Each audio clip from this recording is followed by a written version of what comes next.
अल्पसंख्याक मोर्चा का, मोहनराव भागवतांकडून का नाही, किंवा जे मूळ त्यांचे पदाधिकारी आहेत म्हणजे त्यांनी प्रत्येक वेळेला अल्पसंख्याकांचं राजकारण करायचं आणि संघ हा सर्वसमावेशक आहे दाखवायचं, यासाठी हे सगळे प्रयोजन तुम्ही आधी वीर सावरकरांना भारतरत्न द्या.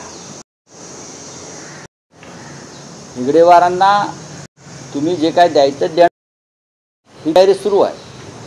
पण सगळ्यात आधी वीर सावरकरांना भारतरत्न देण्यासंदर्भात जी आपली मागणी होती मूळ, त्या मागणीचे काय, आधी वीर सावरकरांना भारतरत्नवर इतर सगळ्यांचा विचार आम्हाला करता येईल.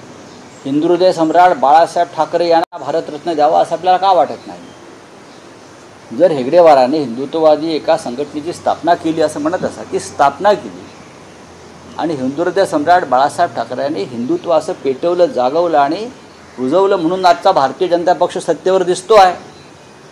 आता आजचा भारतीय जनता पक्ष चणे फुटाणे विकत कुठेतरी बसला असता, तुम्हाला दिसला असता. आजच्या भारतीय जनता पक्षाचं जे यश आहे त्याच्यामागे बाळासाहेब ठाकरेंचं हिंदुत्व सावर आहेत, हेगडेवारजी आहेत. मग सुरुवात केली पाहिजे तुम्हाला हिंदू हृदय सम्राट बाळासाहेब ठाकरे यांच्यापासून. रावसाहेब, तुम्ही दसरा मेळाव्याचा उल्लेख केला, तर संघाच्या मेळाव्यालाही तुम्ही महत्त्व देता. जो संघ आज शतकपूर्तीच्या दिशेनं वाटचाल करतो आहे, त्याचा दसरा मेळावा होतोय. काय अपेक्षा आहे विशेषतः हिंदुत्ववादी विचारांचे जे पक्ष आहेत त्यांना? सरसंघचालकांचं मार्गदर्शन महत्त्वाचं. नाही, सरसंघ चालकांचं मार्गदर्शन नक्की ते त्यांचे लोक घेत असतात. त्याने एक मार्गदर्शन मधल्या काळात केलं होतं, पण ते मार्गदर्शन परत त्याने मागे घेतलं की 75 झाल्यावर अंगावर निवृत्तीची शाल पडली पाहिजे. हे एक उत्तम मार्गदर्शन त्यांनी देशाच्या राजकारण्यांना दिलं. पण त्यांचं मार्गदर्शन नरेंद्र मोदी जायला तयार नाहीत, जे कधी काळी संघाचे प्रचारक होते. स्वतःपासून त्यांनी सुरुवात केली नाही.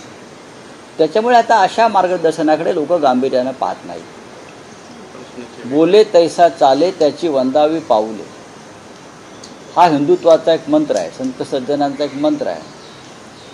त्या संदर्भात जर तुम्ही जे बोलताय ते करत नसाल तर लोक गांभीर्यानं घेत नाही. स्वतः नरेंद्र मोदी यांनी 75च्या वयाची मर्यादा ठेवली होती, निवृत्त व्हायला पाहिजे. मोहनराव भागवतांनी त्याच्याखाली लाल रेष मारली होती, हे सत्य. आज 75 वर्षाचे हे दोन्ही नेते आपापल्या पदावर कायम आहेत आणि आम्ही पदावर का आहोत याचं समर्थन करतायत. रावसाहेब, क्रिकेटशी संबंधित विषय आहे. आधी